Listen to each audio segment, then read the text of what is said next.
Olá, bem-vindo à Bistoc Latinoamérica. Eu sou Edelci Vieira e com Juan Manuel apresentamos. Que tal, Juan Manuel? Hola, ¿cómo están? Hoje recebemos a presença de Roberto Cerda, um especialista, um experto em desenvolvimento sustentável. E que tal? Como estás? ¿Cómo estamos? Un gusto estar aquí en tu programa. Un placer. Igualmente. Roberto, cuéntame quién eres y lo que haces. Bueno, mi nombre es Roberto Cerda y yo creo que la definición más adecuada cae en innovador social, innovación social. Eso es lo que trato de aportar desde mi humilde pero muy osado, atrevido rincón del mundo y de la realidad. Y bueno, el camino que emprendí a partir de los principios de innovación social, de poder suave para el empoderamiento ciudadano, de la participación de la sociedad activa, me llevó a los temas en materia de sustentabilidad y cambio climático. Y pues desde el 2015 aproximadamente, previo a eso ya hacía producción audiovisual, cuestiones de eventos, música, muy conectado con las artes por mi familia. Pero encontré en la sustentabilidad del cambio climático una pasión porque no podía creer que la gente no estuviera hablando de ello, no podía creer que desde hace, o sea, más de 40 años ya se sabía sobre estos temas y que no se estaba haciendo pues las cosas adecuadas a favor del clima. Cuando se me sensibiliza a mí sobre el protocolo de Kioto, sobre el documento We the People, el Millennium Report, que es el antecesor de los Objetivos de Desarrollo Sustentable, pues ahí nos enseñaron que si no cambiábamos la forma de hacer las cosas, si no pasábamos de una economía basada en hidrocarburos con costes marginales, para poder llegar a un dispositivo móvil hay un 80% de materia que se desperdicia. Todo este proceso que me tocó recibir, yo no tuve acceso a ello cuando estaba en la preparatoria, en el college, ¿no? En la universidad tampoco, y sentía que eso estaba muy mal, o sea, que realmente pues, es una información tan valiosa que toda la gente la tiene que necesitar, la tiene que tener a su disposición para al menos tener el derecho de decidir si quieres actuar o quedarte ahí, ¿no? Pero no como ahora que parece que estamos destinados a sufrir la mayor crisis climática, la pérdida de la biodiversidad más grande, y en una participación de la sociedad así mínima. O sea, entonces, ese camino me llevó a abordar de manera muy creativa porque decimos, en América Latina la principal ventaja de competitividad con el extranjero o en el exterior es que tenemos la capacidad de llegar a objetivos a través de cualquier medio disponible. Nunca tenemos ni el presupuesto adecuado, ni el equipo adecuado, o sea, las condiciones son adversas, siempre es como muy así, pero tenemos que ser creativos, tenemos que ser inteligentes para poder encontrar maneras de hacerlo. Y en ese camino, pues mi primer milestone fue entrar al programa del 2050 Life Investment en España. Es un programa que lo que buscaba era formar innovadores sociales que fomentaran la filantropía y crear una red de innovadores sociales también que contribuyeran a garantizar ecosistemas saludables y contribuir a erradicar la pobreza. Y como latinoamericanos sabemos que tenemos mucho trabajo en esas dos aristas, ¿no? Y ahí en ese mismo espacio tuve la suerte de fundar un proyecto que se llama Restore Coral, es Restaura el Coral, es un llamado a la acción. Y lo que realmente busca Restore Coral es ser un polinizador, un catalizador de cambio. En su momento tenía el sueño que nada más llegando con las evidencias y con un formato disruptivo y con la razón iba a ser suficiente, pero no fue así. Entonces tuve que empezar a desarrollar otras capacidades, ¿no? Y ese ha sido el camino más extraordinario que me ha tocado navegar hasta la fecha, ¿no? Entonces, así es como llegué a la realidad virtual, que es la razón por la que estamos aquí. Estaba en 2015 en las oficinas de Vision 360, que es una de las grandes empresas españolas catalanas que ha liderado el desarrollo de esta tecnología en Europa, principalmente en España. Ellos pues venían respondiendo a la demanda, pero gracias al 2050 Life Investment y mi pequeña participación, creo que abrimos el área de impacto y de innovación social en esta empresa. Y bueno, con ese aprendizaje, cuando decidí regresar a México a comprometerme con el arrecife mesoamericano, que es Guatemala, Honduras, Belice y México, con el proyecto de los corales, pues decidí traerme ese know-how con permiso de mi director Pere Pérez, porque dijo, bueno, gánate la vida, ¿no? Gánate la vida de alguna manera, si vas a hacer activismo en México, no sabemos cuánto te van a pagar por eso, pero al menos puedes hacer realidad virtual.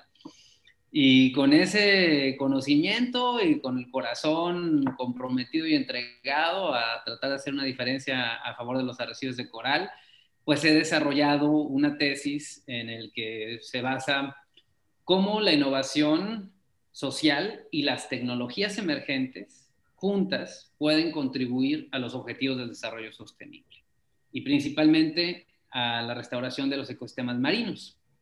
Y bueno, desde esa óptica, al día de hoy, pues ya soy el director del área de costas y mares para Natural y Asociación Civil, una asociación con 30 años de trayectoria que ha ganado todos los méritos en conservación a nivel nacional. También coordino convenios estratégicos como con el CICES, es un centro de investigación, el más avanzado de mi país. Está en Ensenada, Baja California, y son líderes en innovación oceánica. Estamos trabajando en liberar la economía azul sustentable en México y en América Latina para aprovechar sus beneficios. Y bueno, también desarrollo estrategias para otras tecnologías como PET Gas, un sistema de transformación de plásticos hacia combustibles, o sea, terminas el ciclo de vida del plástico y pues no necesitas separarlo, entonces sí es una realidad que vamos a poder beneficiarnos de en algún momento de todo el plástico que produjimos y eso me da muchísimo gusto. Quiero darle un énfasis hacia comunidades costeras, pueblos originarios, afrodescendientes. Y pues bueno, la innovación está por todos lados y así llegué también a satélites que observan la calidad del agua desde el espacio y es una locura. Justamente estamos trabajando con el Amazonia gracias al Banco Interamericano de Desarrollo y al gobierno peruano. Y bueno, te puedo seguir contando de bioprospección, arcas de Noé, etcétera. Y también soy consejero de otros boards, así que la verdad es que aunque ha sido un camino fuerte, porque al final de cuentas estás en contra de una corriente en donde todos están involucrados de alguna forma, o sea, los cuatro sectores, social, académico, o sea, gobiernos y sector privado, industria, por supuesto, que de pronto hemos perdido el camino. Hemos perdido el camino, las instituciones han perdido credibilidad también. En muchos casos, en las naciones en vías de desarrollo, se olvida que la razón fundamental de que exista ciencia y tecnología financiada por los estados, por el gobierno, que en realidad son los impuestos de los ciudadanos, es para que este dinero se transforme en ciencia y tecnología que se regrese a los ciudadanos y los ciudadanos puedan hacer riqueza. Y con Y esa eso, riqueza al día de hoy. perdón, Roberto, te interrumpo. Con eso que estás contando, digamos, con todo lo de realidad virtual y todo este tipo de tecnologías, ¿cómo has elaborado y cómo ha sido tu trayectoria para impactar con este tipo de tecnologías? Conozco que has hecho varios proyectos en mares, hay unos espectaculares subacuáticos. ¿Cómo ha sido ese proceso para poder impactar con esto, sobre todo en Latinoamérica que tenemos todavía ciertas dificultades y ciertos retos de alcance y todo? Grandes retos. La reducción de la brecha digital es uno de ellos. Yo creo que el mérito, más allá de verme como un especialista en tecnología, mi especialidad es la innovación social y cómo aprovecharlo. O sea, para mí la tecnología es un instrumento nada más, una herramienta.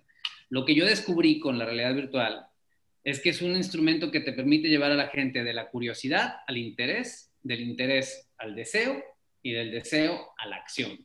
Esta acción puede ser consumo o puede ser activismo o puede ser empatía o puede ser lo que sea.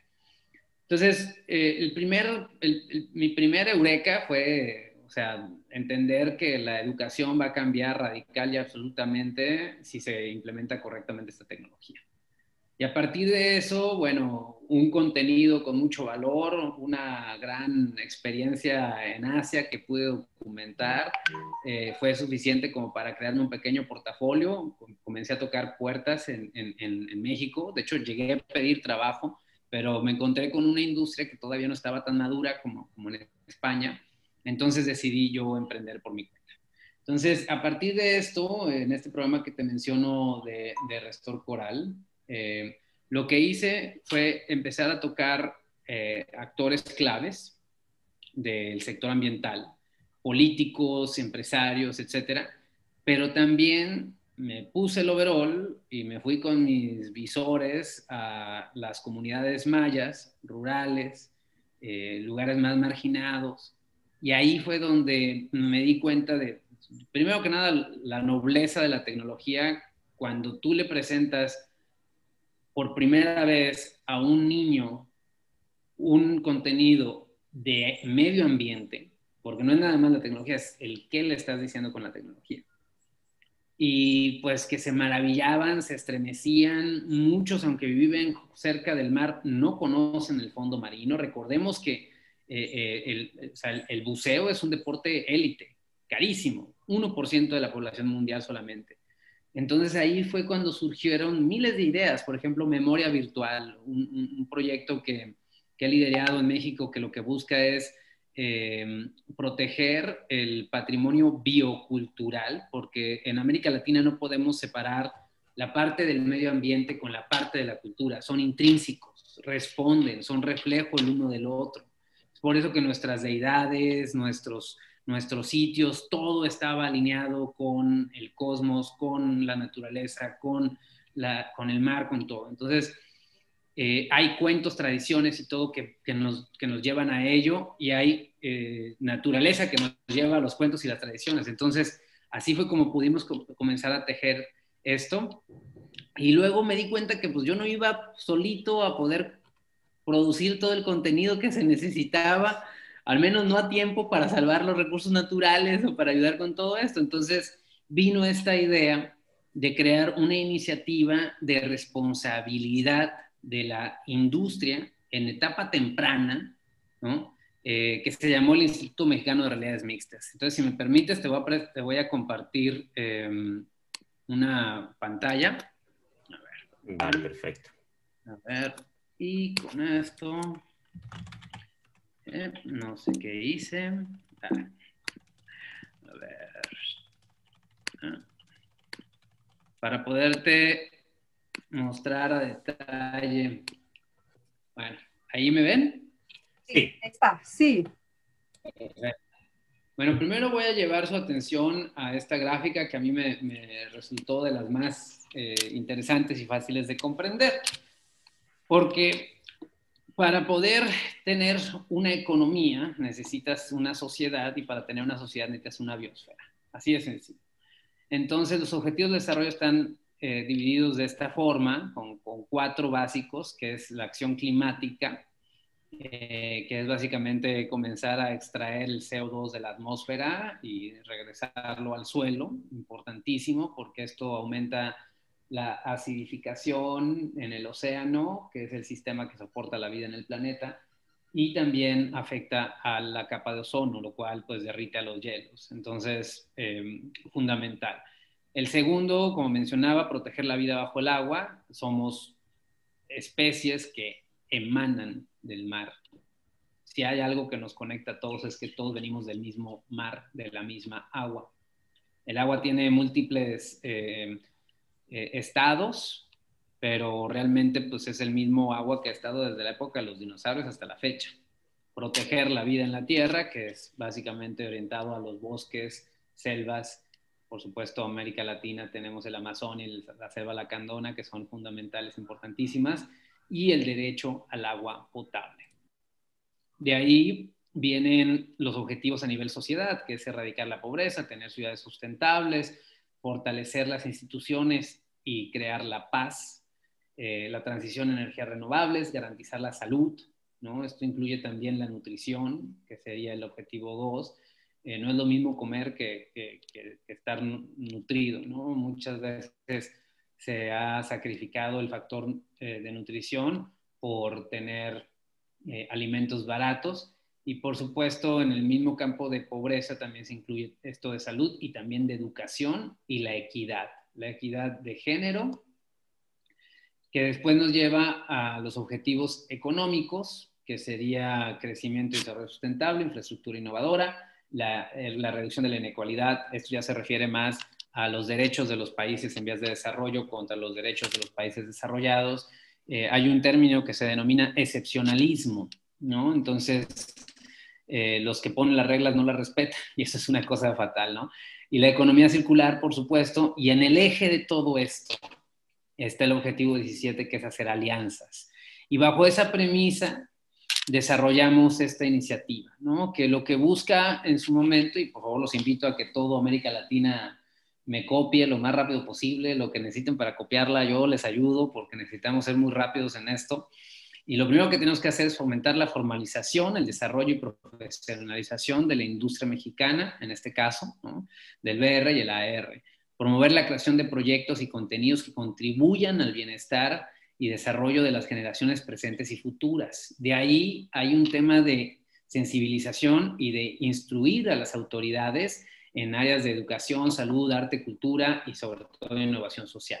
A partir de ahí, crear un plan de acción o una estrategia nacional, que afortunadamente logramos hacer un documento muy, muy importante con el apoyo de la Organización de Cooperación para el Desarrollo Económica y también con PricewaterhouseCoopers y, por supuesto, diferentes actores clave de la industria nacional, para poder pasar a crear un espacio permanente o semipermanente en donde podamos exhibir estos esfuerzos y crear también un archivo nacional. Eso es algo que me encantaría que se replicara a nivel Latinoamérica. Hay ciertos contenidos que no vamos a poder generar después, especialmente con respecto a la salud de los ecosistemas. Los primeros contenidos que se generaron en materia de océanos, al día de hoy, pues ya son los últimos que se pudieron grabar. No porque no exista nueva tecnología para hacerlo, de hecho la tecnología sigue aumentando su calidad y cada vez es más sencillo, pero porque ya no existe el recurso natural. Y eso es algo terrible que no estamos totalmente sensibilizados al respecto. A partir de eso hay que promover el desarrollo educacional, la innovación, la investigación científica, así como las diferentes actividades de divulgación y también pues, crear ciertas estrategias que nos permitan entrar en grupos de trabajo que suavicen la colaboración. Para mí eso se me ha hecho algo que, así como tenemos esta capacidad de alcanzar nuestros objetivos a través de cualquier medio disponible, creo que América Latina tiene un trabajo importantísimo que hacer con conciliarse a nivel, digamos, paradigma nacional y paradigma regional, porque tendemos a dividirnos mucho y a jugar como que competimos entre nosotros. Son guerras pírricas que suceden a veces a nivel estatal o a veces a nivel nacional, cuando en realidad, si hacemos bien las cosas, tendría que sobrar para todos. Y ese es uno de los retos. Y para ello también hay que fortalecer los mecanismos de financiamiento, los existentes, porque de alguna manera creo que nos están queriendo meter en la casilla del cine, o en la casilla de las artes digitales, o en la casilla de... ¿Me explico? Cuando en realidad el XR tiene múltiples aplicaciones y tendríamos que tener la capacidad de relacionarnos con los planes nacionales de desarrollo y fomentar también este cambio de paradigma. Yo digo que cuando el latinoamericano entienda la riqueza de su patrimonio biocultural, va a cambiar su posición ante el mundo. Y en ese momento el mundo va a cambiar ante nosotros, ¿no? Y bueno, finalmente propusimos la creación de un observatorio sobre este sector para generar inteligencia competitiva pues, sí, en nuestra industria, ¿no? O sea, poder tener siempre acceso a información actualizada y crear nuestro propio paradigma de la realidad virtual, ya que no es nuestra misma situación la de los europeos, no es nuestra misma situación la de los americanos. Yo tengo la fortuna de conocer estas regiones, también el sudeste asiático, he estado en las oficinas de HTC en Taiwán y, o sea, cada uno tiene que responder a su realidad. Y América Latina tiene una responsabilidad moral, tiene también un derecho histórico, ¿ok? A ser líderes en materia de sustentabilidad, en materia de Roberto, cultura, ¿no? En materia de medio ambiente. perdona que te interrumpa, tenho não sei bem se é uma pergunta ou uma colocação. Por exemplo, com relação à informação a las personas, ¿no? Veo que hay una carencia muy grande de información, de conocimiento a la clase más desfavorecida. Então, por exemplo, hablando de Brasil, ¿verdad?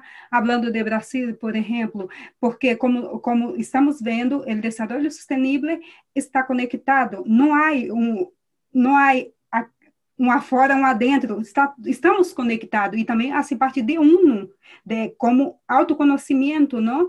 E ter a consciência, não? Pensar, falta conhecimento, falta informação, tu já aportado, já vê o que há isso aí, não está todo mundo, pero a classe essa, por dizer assim, menos favorecida, lá que está abaixo mesmo, por exemplo, a Amazônia, ou a favela, onde os adolescentes, os niños, por exemplo, quando eu estudei, não falávamos disso.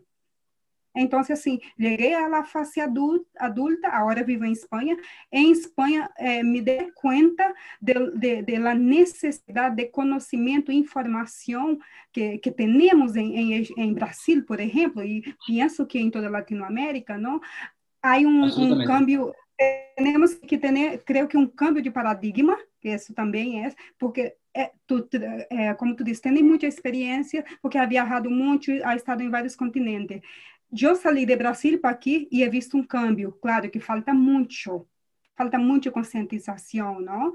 Hacemos parte de mundo e devemos, cada de nós somos parte disso. Cada vaso que temos de plástico, cada pneumático que está por aí tirado, isso cada milhões de anos, isso não desaparece nunca. Então, assim, queria que tu falasse pouquinho de isso a nível informação, como podemos aportar mais, porque isso hace parte de todo, de cada uno. Si cada uno pone su granito, ¿no? Para mí el eje de toda transformación se basa en la educación. Es por eso que la realidad virtual se tiene que contemplar más como un instrumento de transformación en términos de educación que un instrumento comercial. O sea, que ese es el problema que tenemos realmente, que en América Latina respondemos a la demanda de nuestros servicios. Entonces, hasta que no existan presupuestos dedicados al bienestar de la sociedad, que aprovechen estas tecnologías, vamos a tener que hacer productos para vender más gaseosas, ¿no?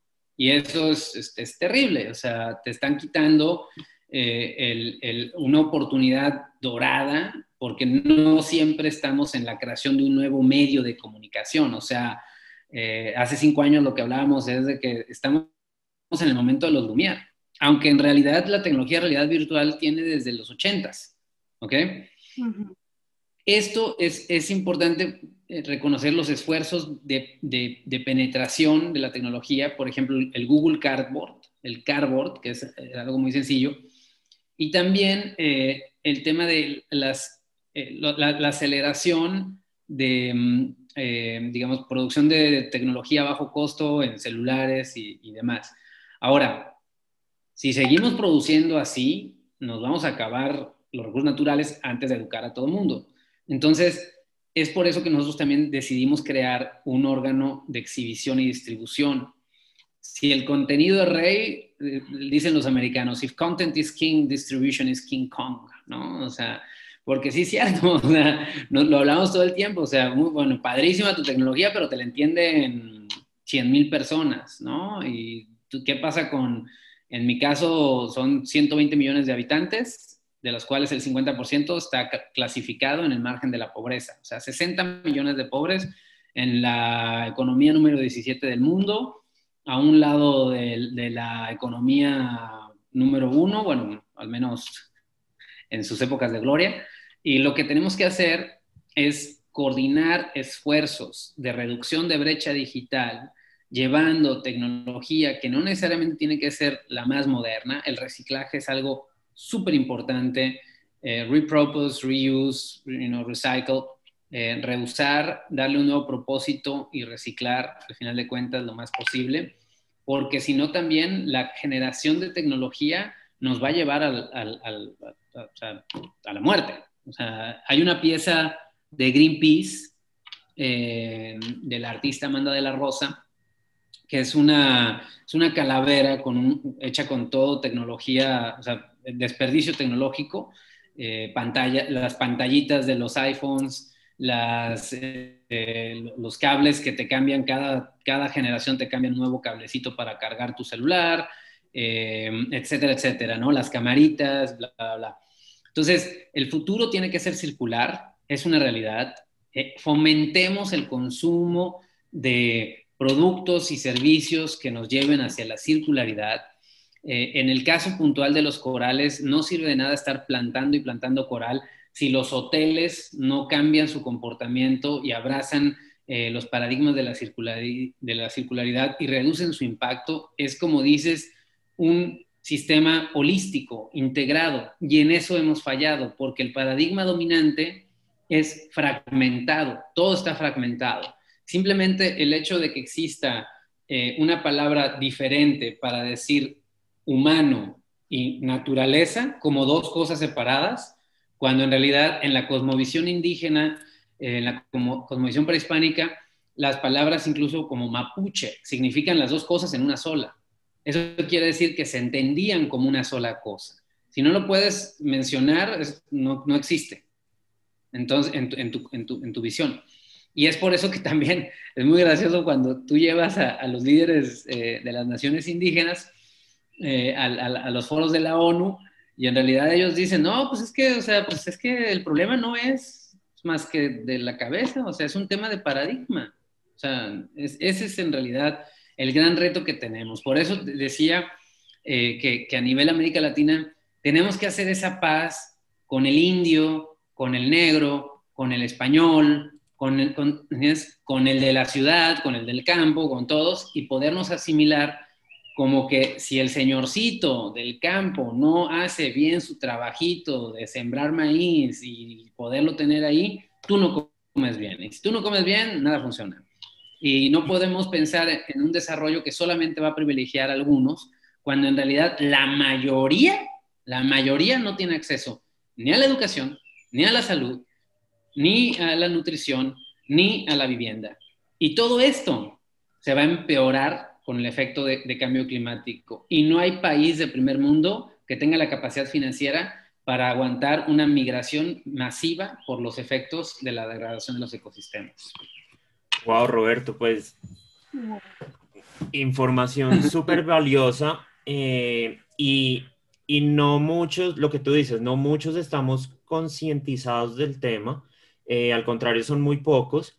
Y con relación a eso, ¿qué podemos hacer? Digamos, para ti, ¿cuál es un call to action ya con las personas que nos están viendo, con las redes que se están creando? ¿Qué es eso que debemos hacer desde ya para poder apoyar? ¿Y qué necesitas tú? ¿Cómo pueden apoyar las personas que estén interesadas? ¿Cómo pueden intervenir? Creo que mi llamado a la acción tendría que ir en tres ejes, ¿no? Uno es educación, océanos y naturaleza, o sea, en tierra. Al día de hoy tenemos una oportunidad dorada porque podríamos generar una propuesta de producción de contenido de patrimonio biocultural descentralizado, a un costo tremendamente competitivo, que la verdad es que ninguna empresa europea o americana o australiana o japonesa tendría la capacidad de hacerlo al costo que nosotros podemos hacerlo. Entonces la propuesta es crear eso, o sea, crear un catálogo, no catálogo, sino un archivo de patrimonio biocultural de América Latina, ¿ok?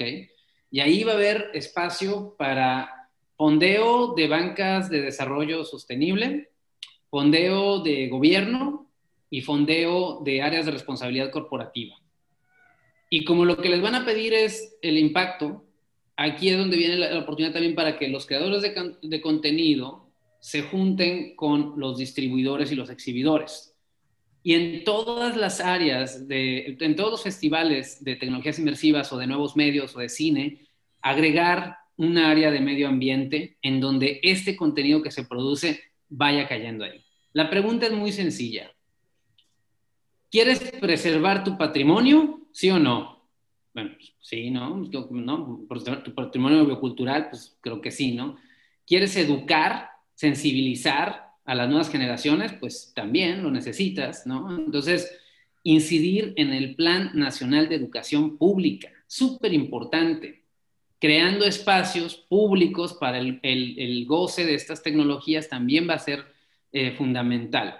Y la otra es, este proyecto tiene que ser autosustentable. Entonces, el dinero que vamos a pedir para poderlo desarrollar tiene que ser para arrancar el proyecto.